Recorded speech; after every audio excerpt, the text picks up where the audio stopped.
네, 미국의 경제가 조금씩 회복되어 가고 있다라는 그런 부분도 긍정적이고 또 경제 지표를 보면 연준을 생각했을 때 계속해서 지표가 좀 잘 안 나와줘야 속도 조절도 갈 수 있는 그런 장이었습니다. 하지만 결국에는 이 3분기 GDP, 3분기 이 빅테크 실적 자체가 충분히 나와주지 않게 되면서 추가적으로 좀 뭔가 호재가 나오지 않는 상황입니다.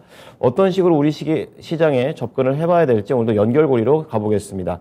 유한타증권 송태용 과장입니다. 과장님 안녕하세요. 네, 안녕하세요. 네, 자, 과장님과 볼 주제부터 공개하겠습니다. 자, 오늘의 주제는 아쉬운 빅테크 실적의 연속입니다. 이게 또 포인트가 실적도 실적인데 연속되고 있다는 게 조금 우려되는 그런 포인트인데요. 자세하게 얘기해 주시죠.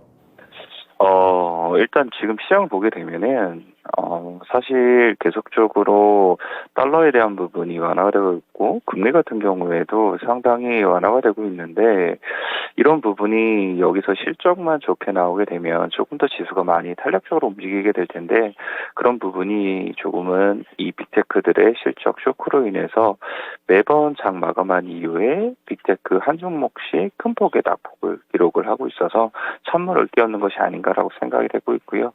이런 부분이 사실상 오늘 이제 빅테크들 실적 발표와 함께 마감이 되게 되면서 다음 주부터는 조금 더 변동성이 적게 나오게 되면서 지수는 전반적으로 상승이 나올 수 있지 않을까라는 기대감은 해보고 있습니다.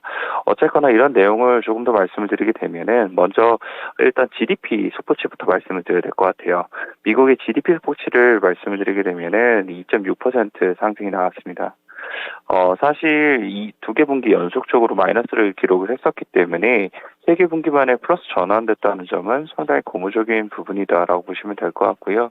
월스트리트저널에서도 2.3%를 예상을 하고 있었었는데 이 컨센서스보다 더 잘 나왔다는 점, 그런 점 역시나 여러 가지로 좀 좋았던 부분이 아니었나라고 보시면 될 것 같습니다. GDP 호조에 가장 큰 영향을 미친 것은 무역 적자에 대한 축소 부분이었다라고 보시면 될 것 같은데요. 이 수출 증가와 수익 감소에 따라서 공급 체인의 차질이 해소가 되게 되고 소비가 위축되면서 기업들의 재고가 크게 증가한 점이 수익 감소의 원인이었다라는 지적이 나오고 있습니다. 또 하나 그리고 눈여겨보아야 될 점은 개인 소비 지출 가격 지수인 PCE 지수가 QQ로 4.2% 증가를 하게 되면서 1분기, 2분기 때는 7% 넘게 증가했던 것이 다소 줄어들었다는 부분이 상당히 좀 지켜봐야 되는 부분이다라고 말씀드리고 싶습니다. 그리고 바이든 대통령 같은 경우에는 미국의 GDP 속보치를 보고 최근의 경제 데이터는 미국 경제가 침체에 있지 않으며 계속해서 앞으로 나갈 힘이 있다는 것을 보여준다라는 긍정적인 코멘트를 했었는데요. 월가에서는 사실 그렇게만 보지는 않고 있습니다. 베러스에서 보도 내용을 보게 되면은 미국의 3분기 GDP 성장률이 높이 나타난 것이 미국 경제 펀더멘털이 견고하다는 증거가 되기는 어렵다라고 보도를 했고요. 소비 자체가 증가되기는 했지만 이 제품 관련 소비가 감소되는 것이 확인이 되고 있고 이는 인플레이션에 따른 충격에 보여주는 것이다라고 언급을 하게 되면서 향후에 이 소비조차 추가적으로 줄어들게 되면서 좋지 못한 경기 침체가 되게 될 것이다 얘기를 했고요. 이 폴 애슈워드 캐피털에서는 수출은 곧 줄어들게 될 것이고 고금리 환경 속에서 역내 수요는 크게 타격을 받고 있다라고 얘기를 했습니다. 내년 상반기 내에 경제가 완만한 침체에 진입을 하게 될 것으로 전망을 한다라고 이야기를 하게 되면서 GDP가 일단은 수치상으로 좋게 나오기는 했지만 이거 하나만으로 미국 경제가 계속 좋다라고는 볼 수가 없게 될 거고 결국은 소비마저 줄어들게 되면서 경기 침체에 들어가게 될 것이다라고 일단 전망치는 계속적으로 나오고 있습니다. 네, 자, GDP 긍정적인데 소비 지출이 주춤하다라는 점, 그리고 백악관하고 시장 전문가들의 분위기가 사뭇 다르다라는 부분을 지켜봐야 될 것 같습니다. 자, 이어서 유럽으로도 넘어가 보겠는데요. 예상대로 75bp 올렸습니다. 세부적인 내용 어떻습니까? 네, 말씀하신 것처럼 통화정책회의에서 75bp 금리 인상했고요. 유로존 9월달 CPI가 9.9%를 기록을 했었기 때문에 자이언트 스텝은 예견된 부분이었습니다. 하지만 이제 우리가 지켜봐야 될 부분 중에 하나였던 것은 리어레드 총재의 발언이었었는데요. 두 번 연속으로 75bp의 큰 폭의 금리 인상을 결정을 하게 됐고 이미 상당한 진전을 이루었지만 아직 할 일이 더 많다. 있다라고 언급을 했습니다. 시장에서는 여기서 상당한 진전에 대한 부분을 많이 포커스를 맞췄었고요. 이 판테온 매크로 이코노믹스에서는 22의 긴축 속도 둔화를 시사한다라고 얘기를 했습니다.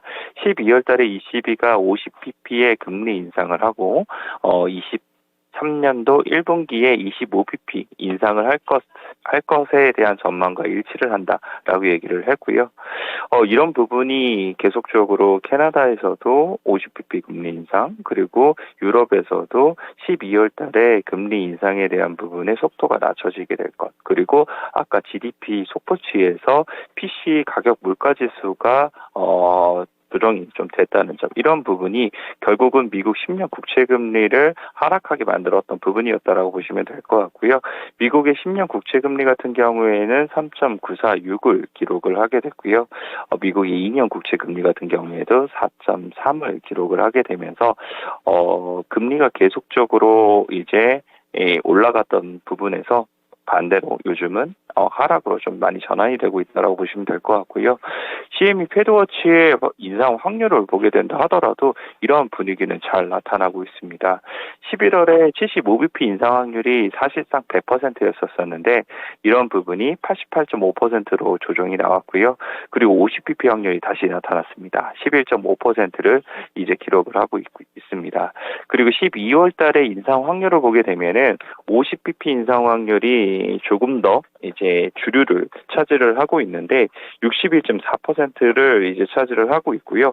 75bp 인상 확률이 32.8%, 그리고 심지어 25bp의 인상 확률마저 5.8%를 기록을 하게 되면서 12월 달에 이 연준이 확실히 통화 정책에 대한 속도를 낮출 것이다라는 기대감이 시장이 많은 부분 다시 생겨나기 시작을 하게 됐고, 이에 따라서 실적에 대한 부분만 조금 거치게 되면 확실히 주가는 더욱더 상승이 나올 수 있는 부분이 생겨지고 있는 토대가 마련이 되고 있다, 이렇게 보시면 될 것 같습니다. 네, 결국에 실적만 받쳐주면 되네요. 다음은 이제 종목 얘기 나눠보도록 하겠습니다. 메타 플랫폼스부터 보도록 하겠는데요. 어마어마하게 하락을 했습니다. 이 부분 어땠습니까? 일단 메타 실적 아쉬웠던 부분이 많았었고요. 그리고 그보다 아쉬웠던 부분은 4분기 가이던스에서도 역시나 좋지 못한 흐름이 나왔다는 것입니다. 사실 메타가 이제 메타버스 쪽에 이제 사업을 더욱더 추진을 하겠다라고 얘기를 하다 보니까 그런 부분에서 실적에 대한 부분이 계속적으로 안 좋을 수밖에 없었던 부분이 많았었고요. 그리고 지출 관련돼서도 시장이 생각을 했던 것보다 훨씬 더 많은 부분 지출을 해야 될 수밖에 없고 투자를 집행할 수밖에 없다는 점이 결국 메타에 대한 이 향후 가이던스라든지 실적 전망을 불확실성을 높일 수밖에 없는 부분이다라고 보시면 될 것 같습니다. 이에 따라서 수치 같은 경우에는 많은 분들께서 말씀을 해주셨기 때문에 제가 추가적으로 말씀드리지는 않고요. 일단 도이치뱅크에서는 3분기 실적이 실망스러운 수준을 기록을 했다라고 평가를 했습니다. 특히 메타가 메타버스 전략을 추진을 하게 되면서 2023년도에도 방대한 투자 지출을 발생하게 될 것으로 예상이 되고 있는데, 이런 부분은 결국은 아까 제가 말씀을 드린 것처럼 많은 불확실성을 낳을 수밖에 없는 부분이다라고 같이 전망을 하고 있고요. 목표 주가 같은 경우에도 170불에서 125불로 이제 하향 조정을 하게 되면서 이런 부분 메타에 대한 주가를 더욱더 하향 압박을 하고 있다라고 보시면 될 것 같습니다. 그래서 전일 시장에서 24% 넘게 하락이 나오게 됐었고요. 다만 이제 한 가지를 보게 되면은 메타가 투자 지출에 대한 부분을 더욱더 늘리겠다라고 했던 부분이 AI에 대한 설비 투자 증액에 대한 발표였었거든요. 여기에 따른 수혜에 의해서 엔비디아가 2% 정도 상승이 나왔고요.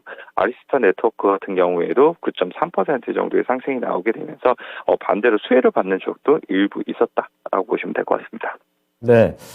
자, 시간이 얼마 없는 관계로 나머지 캐터필러, 아마존, 애플 이 부분 좀 짧게만 좀 들어보겠습니다. 캐터필러는 실적 좋게 나왔습니다. 수요 강세하고 가격 인상 영향으로 인해서 실적 호조로 보였다라고 보시면 될 것 같고요.